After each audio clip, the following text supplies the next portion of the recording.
Hi, this is Tron and Welch with Welch Financial Planning, and welcome to our fourth quarter economic update. This one will be a little bit shorter than normal. The economy, not a whole lot of excitement's going on. It's kind of chugging along, and away we go. So from here, we're going to talk about where we've been. And this chart shows that every year has reflected basically the same growth trend since 2001. In the last quarter that we just finished, if you look at the far right of the chart, you can see that we crossed back over the 25-year trend growth rate of 2.1%. So certainly last quarter was stronger than what we've seen in quite a while.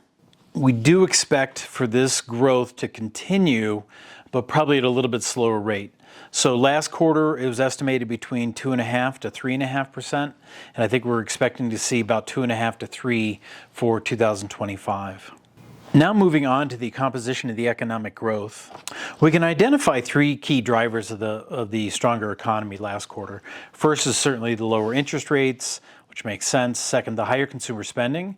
We're gaining confidence and we're spending more on things that we want. And third, strong business investment has contributed to the higher growth. So let's now take a look at the consumer finances. There is some weakening taking place and households are starting to feel the strain. On the right-hand side of the chart, you can see that household debt service ratio has increased since 2021. Now 10% of our income going towards debt service, which brings us back to the levels basically we saw in 2012. Although this is still below the historical average, it reflects an impact of the higher interest rates. Many people who purchased cars or homes in the last 18 months are paying a higher interest rate, and that debt service level has climbed as a result. However, as rates continue to decline, we should see this debt service ratio come back down as people refinance their cars or refinance their houses. In the lower right-hand corner, you'll see that auto loans and credit card delinquencies are rising. Although they're not quite at historically significant level, they are above average.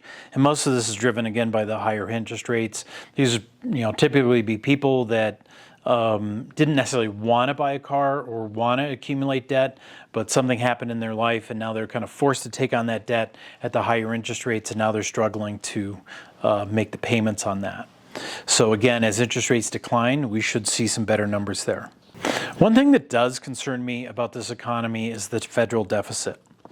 It's not something that's been widely addressed or discussed. I don't believe either of their presidential candidates are really discussing the deficit, but that doesn't mean that I'm not concerned about it. It's reaching levels that are starting to, honestly look like funny money. And for every dollar the government spends, we're borrowing 28 cents of that. It just doesn't feel sustainable to me. The federal deficit has been on a steady upward slope since 2004. And as a country, it feels like it's time to address the issue. I just don't see any energy or willpower to do that really anywhere. So regardless of who wins the White House in November, we will likely continue to see growth in the deficit.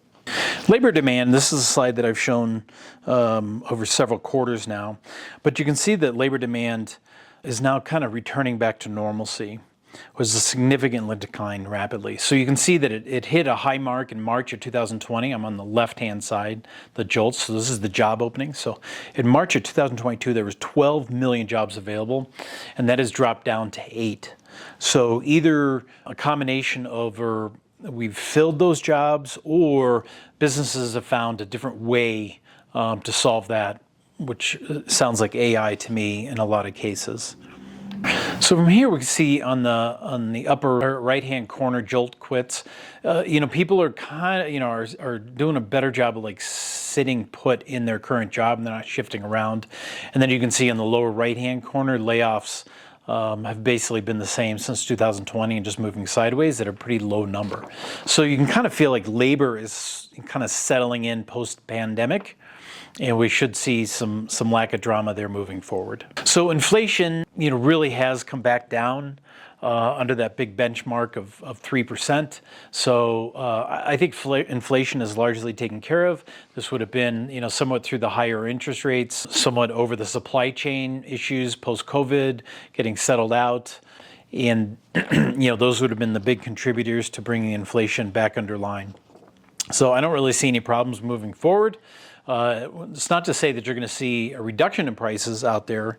I'm still shocked every time I get a restaurant bill. I'm just hoping to see that same bill moving forward for the next couple of years. What is driving inflation continues to be shelter, which is kind of the darker blue line there. And out of the inflation, it's shelter is at least 50% of that. And then on top of that is auto insurance, which kind of surprised me a little bit. Well, in the sense of we should be crashing our car less with all the safety features, but I think those repairs are costing more and more. A simple fender bender is several $1,000s.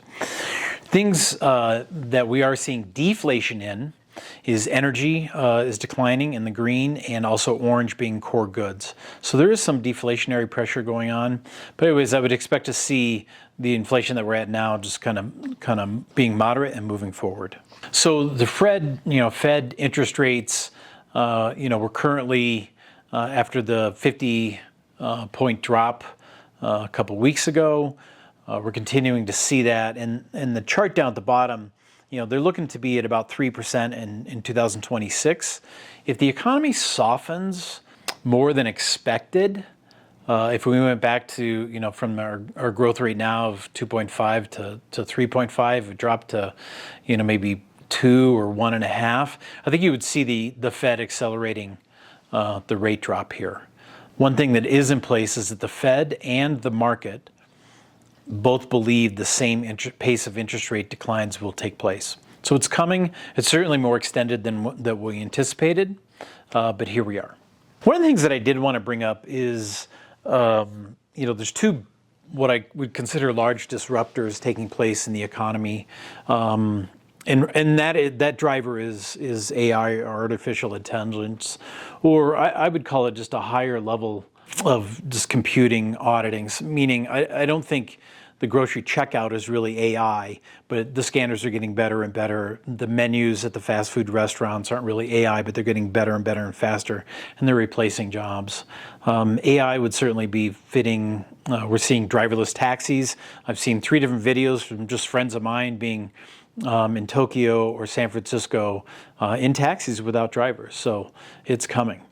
But then the secondary issue of the AI is obviously the consumption of semiconductors. That is the fastest growing sector in the economy right now. But then we're going to have some electric production consumption. We can see in the upper right hand corner, just moving from 2022 to the estimate of 2026. We're seeing 130% growth in just electric consumption coming from these data centers. So, moving forward, I think you're going to see a big shift in our employment. You're going to see AI taking center stage. You're going to see growth in semiconductors, and you're going to see growth in electrical production. In a couple days, we'll be putting out our investment update, and you will certainly see those themes there. That brings us back to the conclusion of our fourth quarter 2024 economic update. If there's things you want to talk about or some questions that you have, feel free to give me a call. I'd love to talk to you. Have a great day, and we'll see you soon. Bye-bye.